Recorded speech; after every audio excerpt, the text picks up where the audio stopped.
Action!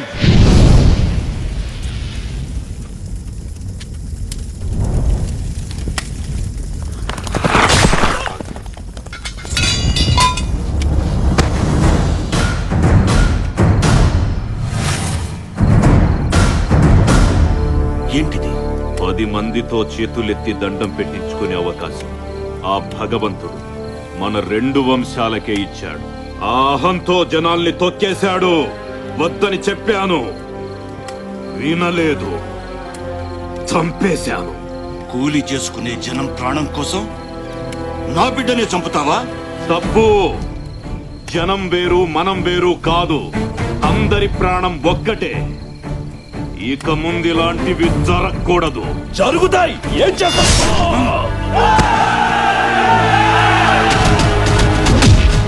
ఆ రోజు మొదలైన వైరంతో బంధుత్వాలతో కలకలలాడే 2 సంస్థానాలు బద్ధ శత్రువులయ్యాయి. 2 వర్గాల గ్రామాల్లో దాడులు జరగని రోజు లేదు, శవం లేవని రోజూ లేదు. చట్టాలు మారాయి, తరాలు మారాయి. ఎన్ని మారినా అప్పటి వైరం మాత్రం కాష్టంలా కాలుతూనే ఉంది.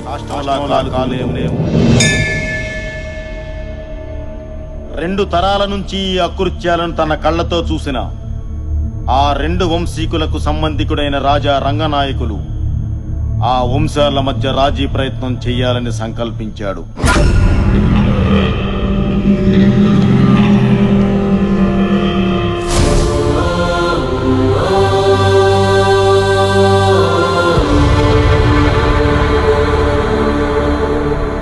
దయచేసి మీ ఇరు వంశాల వారు పెద్ద మనసు చేసుకుని ఆలోచించండి. ఎప్పుడో మీ మధ్య మొదలైన పగ ఇంకా రగులుతూనే ఉంది. ఇప్పటికే వేలాది ప్రాణాలు పోతున్నాయి కూడా. చుట్టుపక్కల 40 గ్రామాల్లోకి ఆడపిల్లనివ్వడానికే భయపడుతున్నారు. ఏ ఒక్కరూ మనశ్శాంతిగా బ్రతకడం లేదు. అయితే ఆహా, మీ పగలు ప్రతీకారాలు తీర్చుకోండి, కానీ అది ప్రతిరోజు కాదు. ప్రతి ఏటా నూర్పిళ్ళయ్యాక సంక్రాంతికి వచ్చే పల్లాలమ్మ జాతర జరిగే ఆ 2 రోజులు మీవే. పోలీసులు రారు, కేసులుండవు. ఎవరింటి ముందు చితిమంట రగులుతుందో, ఎవరింటి ముందు భోగిమంట మండుతుందో ఆ 2 రోజుల్లోనే తేల్చుకోండి. గెలిచిన వాళ్ళదే సంవత్సరం పాట ఆధిక్యత. మళ్లీ జాతర వచ్చేదాకా ఒకరినొకరు కవ్వించుకోవడం, దాడులు చేసుకోవడం జరగకూడదు. జనం మనశ్శాంతిగా బతకడానికి ఇది మంచి మార్గమే ఎంపీ గారు. మాకు సమ్మతమే. ఏంటి నువ్వు రూల్స్ పెట్టేది, వాళ్ళు అంగీకరించేది? ఈ వంశాన్ని వేయడానికి 2 రోజులు చాలవా మనకి? మాకు సమ్మతమే. జాతరకి 2 రోజుల ముందు 2 వర్గాల వారు ఇదే చోట తాంబూలాలు మార్చుకోండి. సమ్మతం లేని వాళ్ళు రానక్కర్లేదు. రాలేదు అంటే ఎదుటి వాళ్ళ ఆధిపత్యాన్ని ఒప్పుకున్నట్టే. మాటకు ప్రాణమిచ్చే మీ వంశాల మీద ఒట్టు. ఈ ఒప్పందాన్నెవరూ అతిక్రమించకూడదు.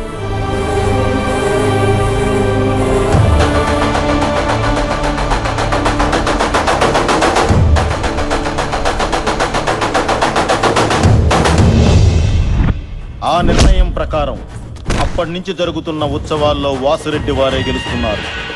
జనం ఆనందంగానే ఉన్నారు. కానీ ఆ వంశస్థులు ఒక్కొక్కరిగా నేలరాలి చివరిగా వాసిరెడ్డి వీరసింహుడు ఒక్కడే మిగిలాడు.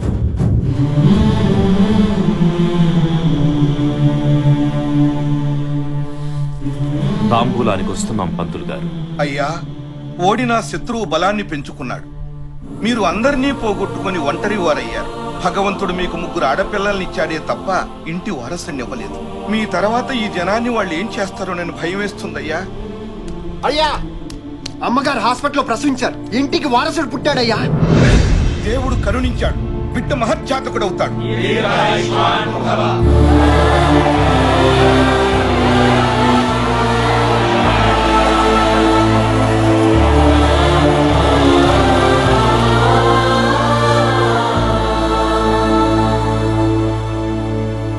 మావయ్య, బిడ్డెక్కడ?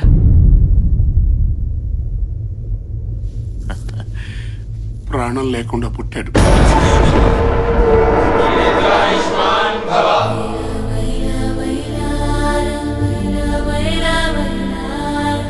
వంశోద్ధారకుడు పుట్టాడన్న ఆనందం కన్న తండ్రి చూసుకునేంత వరకు కూడా మిగలలేదు.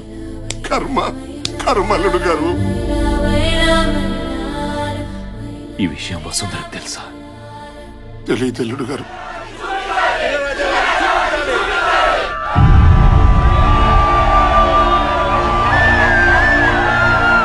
దేవుడిచ్చిన వారసుడు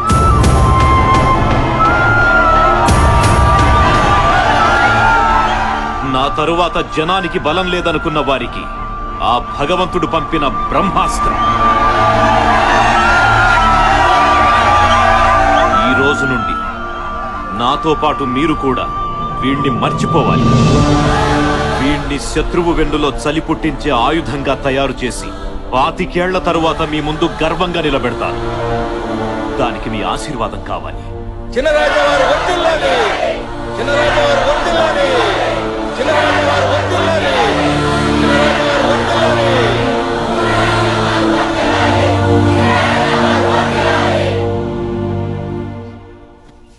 పూర్తి చేయండి మావయ్య. అలా చెప్పారేమిటి అల్లుడు గారు? ఏం చేయమంటారు మావయ్య? ఆ ప్రజల గుండెల్లో ధైర్యాన్ని బతికించాలి, శత్రువు గుండెల్లో భయాన్ని బతికించాలి, ఆ తల్లి గుండెల్లో ప్రేమని బతికించాలంటే నిజం తెలిసిన మనం అనుక్షణం చావాలి. మరి వారసుడు ఎలా వస్తాడు? నా తరువాత జనాన్ని కాపాడడానికి నా బిడ్డ కాకపోయినా ఆ దేవుడు ఎవరో ఒకరిని పంపిస్తాడు. అప్పటి వరకు పోరాడుతూ ఉండడమే. పూర్తి చేయండి.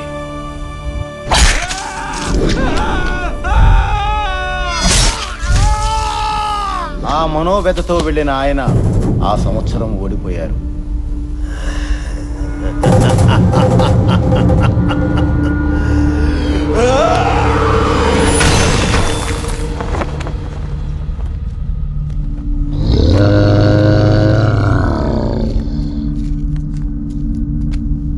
మా ఇంట్లో మనుషులు చస్తే పండగ చేసుకున్నారు, వాడింట్లో వారసుడు పుడితే పండగ చేసుకున్నారు కదా.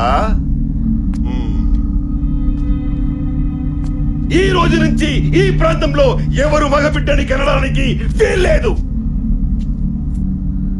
పుడితే మాకే పుట్టాలి. 25 ఏళ్ల తర్వాత మీరు ఎదురు చూస్తున్న వారసుడు వస్తే వాడి వెనక నిలబడడానికి, చెత్త ఎత్తేయడానికి దిక్కుండకూడదు. కాదు కూడదని ఎవరైనా మగబిడ్డని కంటే చంపేయడమే.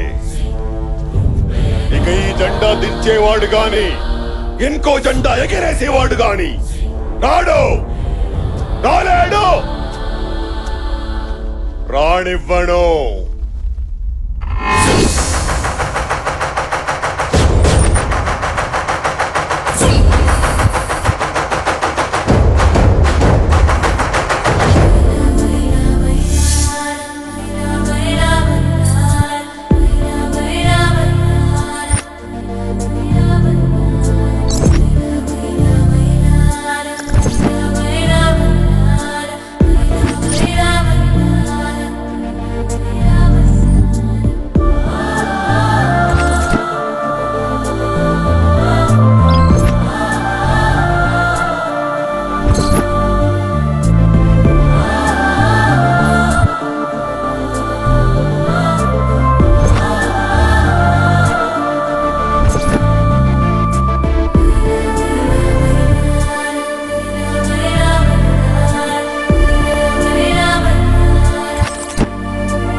మోహన్, నీ బిజినెస్ జరగాలన్నా నువ్వు బతికుండాలన్నా నేను అడిగిన అమౌంట్ ఇవ్వాలి.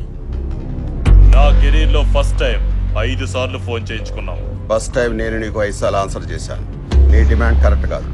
ఇండస్ట్రియలిస్ట్ గా నేను ఎదగడం తప్పు కాదు. పెట్టే.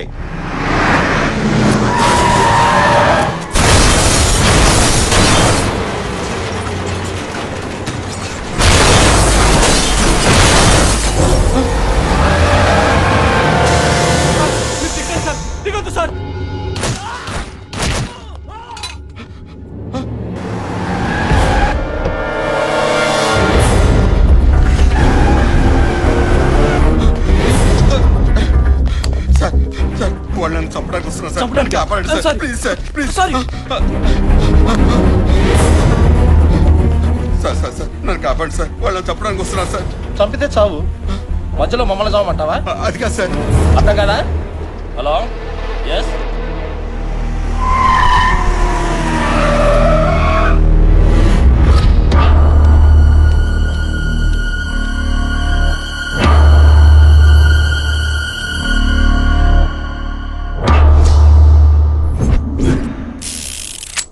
ప్రాణానికి విలువ లేని ఈ లోకంలో బతకడం కంటే చావటం మేలు.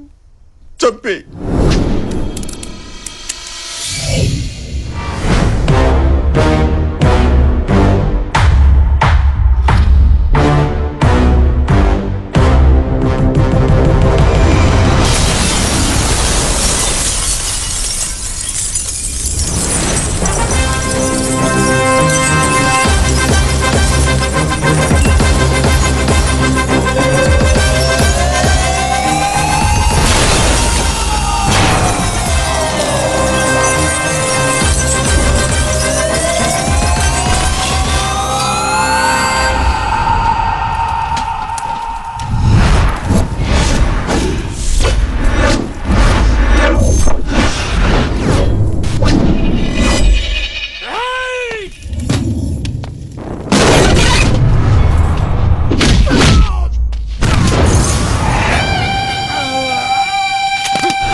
వాడిని వాడు చంపితే నీకేంట్రా? చంపడమా? చంపడం ఏంట్రా? అసలు ఆ పదం ఏంటి? తుడుచుకో అన్నా. బేసిక్ డబ్బు అనేది తినటానికి ఉండటానికి పనికిరావాలి, చావడానికి చంపుకోవడానికి కాదు. మాట్లాడుతున్నా వినరే? ఈడెక్కడా? హలో, పని అయిపోయింది, ఇరిగిపోయింది. వీడికి బాగా అర్థమైంది. ఏం కాలేదు కదా సార్? నాకేం కాలేదు, థ్యాంక్స్ బాబు. ఎంత కమ్ముడు పొద్దండి? ఏమిటది? ఆ థ్యాంక్స్ అనే మాట మార్కెట్ లో ఎంత కమ్ముడు పొద్ది అని. అర్థమైంది. ఎంత కావాలి?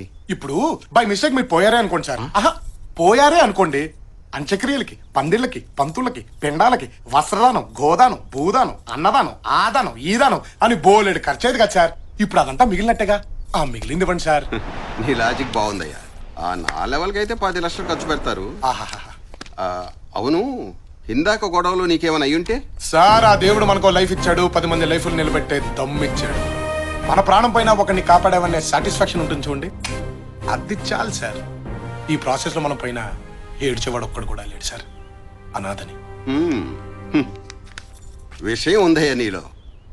మాట ఎటైనా తిప్పుతున్నావు, అడ్డసుడిగాను వెళుతున్నావు. రాజకీయాల్లో దిగితే పైకొస్తావు. సార్ అది డిసైడ్ అయ్యేది అక్కడ, రాతుండేది ఇక్కడ, గీతుండేది ఇక్కడ, దాన్ని నిలబెట్టే దమ్ముండేది ఎక్కడ. నాకేదో కావాలనిపిస్తే దిగను, నన్ను జనం రావాలని పిలిస్తే మాత్రం ఆగను.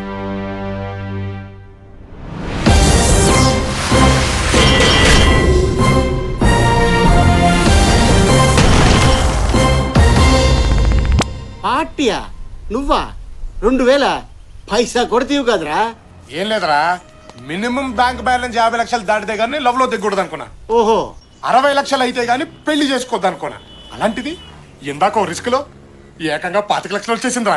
Very good. దాంతో మన బ్యాంక్ బ్యాలెన్స్ 63 లక్షలకి వెళ్ళిపోయింది. మినిమం నెలకి 30,000 రూపాయలు వడ్డీ. దాంతో మా ఆవిడ బ్రహ్మాండంగా బతికేస్తుంది. కాబట్టి ఒక మంచి అమ్మాయిని వెతికి ఆ అమ్మాయినే లవ్ లో దించి పెళ్లి చేసుకుని ఆ అమ్మాయి ఇంటి పేరుతో హ్యాపీగా బతికేయాలన్నమాట. కాబట్టి అర్జెంట్గా ఒక అమ్మాయిని అమ్మని 63 లక్షలు ఓనర్నే గుద్దేస్తావరా? నీ డిక్కీకి ఇక బొక్కేరా. నువ్వు అయిపోయావు.